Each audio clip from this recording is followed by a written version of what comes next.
Elisa Lam, the Cecil Hotel. On January 26, 2013, 21-year-old Elisa Lam checked into LA's infamous Cecil Hotel. She was traveling alone, a young student excited to see California, but just 5 days later, she vanished. Her last known moments captured in one of the most chilling surveillance tapes ever seen. In the elevator, Elisa presses every button, steps in, then out, hides in a corner, and gestures like she's talking to someone invisible. Then she disappears. For weeks, no one could find her. Then, the complaints came in. The water tasted foul. It was black, smelled strange. So, maintenance checks the rooftop water tanks. That's where they find her body, floating inside. But here's the thing. The rooftop was locked, with alarms on the doors. The water tanks, over 8 feet tall, with heavy lids, nearly impossible to access alone. The coroner ruled it an accidental drowning, noting she had bipolar disorder and wasn't taking all her medication at the time. No signs of trauma, no drugs, no foul play. But the questions never stopped. Why was the elevator acting so strange? How did she even get to the roof? Was it a mental health episode? Or something darker? With the Cecil Hotel's haunted history, Elisa's story became more than a tragedy. It became a modern urban legend, and to this day, no one really knows what happened.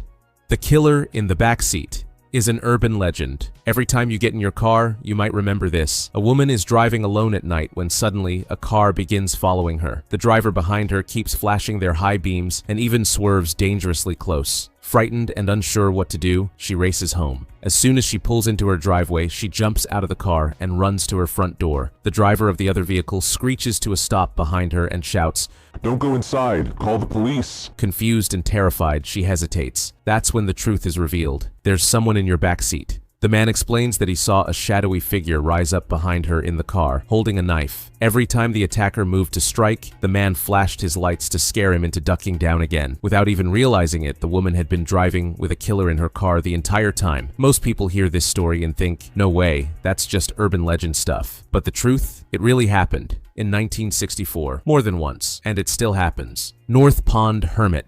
For years, locals around North Pond in Maine noticed something strange. Food would vanish, propane tanks would be empty, batteries, clothing, even books, gone. Yet there were no broken locks, no footprints, no sign of anyone at all. Rumors grew. Was it a prankster, a drifter, or something else hidden deep in the trees? For nearly 3 decades, he was a phantom. But in April of 2013, modern security finally caught what legends could not. Christopher Knight, the North Pond Hermit, was arrested in the middle of a midnight burglary. But the question was, who was he? In 1986, a 20-year-old named Christopher Thomas Knight walked away from his life and into the woods. He never told anyone where he was going, and for the next 27 years he spoke to only one person, a single, brief hello to a passing hiker. Knight built a hidden camp. He never lit a fire, even in freezing winters, and survived by stealing from nearby cabins. Over 1,000 burglaries in total. Then, in April 2013, the mystery ended. The so-called North Pond Hermit was caught in the act. The legend was true, and had been living silently just a mile away. The Phantom Barber of Pascagoula.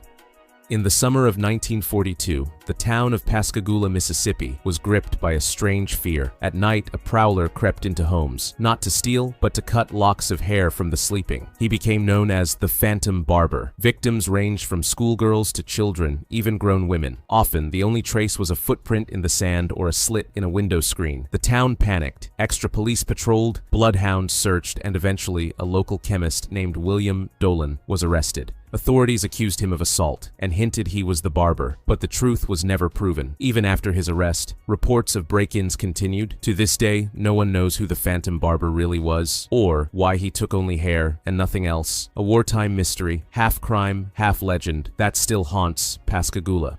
The Toxic Lady. The story begins with a woman wheeled into a California emergency room in the 1990s. Almost immediately, strange things happen. Doctors draw her blood, and staff begin to faint. Some versions of the tale say her body gave off toxic fumes.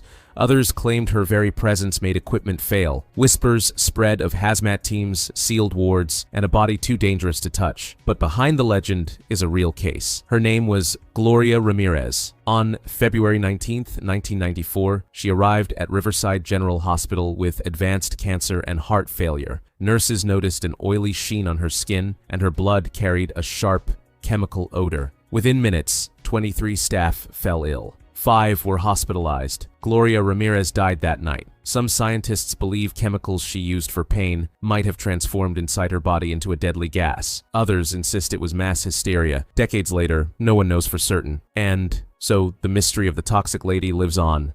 The Balloon Man. It sounds like a cartoon or an urban legend. A man floating thousands of feet above Los Angeles in a lawn chair tied to balloons. But in July 1982, it really happened. Larry Walters was a 33-year-old truck driver with a lifelong dream of flying. One afternoon, he tied 42 weather balloons to a sturdy lawn chair. He brought along sandwiches, a CB radio, and a pellet gun to pop balloons when he wanted to descend. His plan was simple: drift a few hundred feet above his backyard. But almost immediately, things went out of control. Larry shot upward at incredible speed, climbing as high as 15,000 feet. He drifted directly into the flight path of Los Angeles International Airport, startling pilots who reported the bizarre sight of a man in a lawn chair cruising through the sky. After 45 minutes aloft, Larry carefully began popping balloons, descended, and landed tangled in power lines. He climbed down unharmed but was promptly fined by the FAA for violating airspace regulations. Despite that, he became a folk hero, remembered forever as Lawn Chair Larry, the balloon man who really did fly. If you found this video interesting, hit subscribe. The next video is going to be super interesting.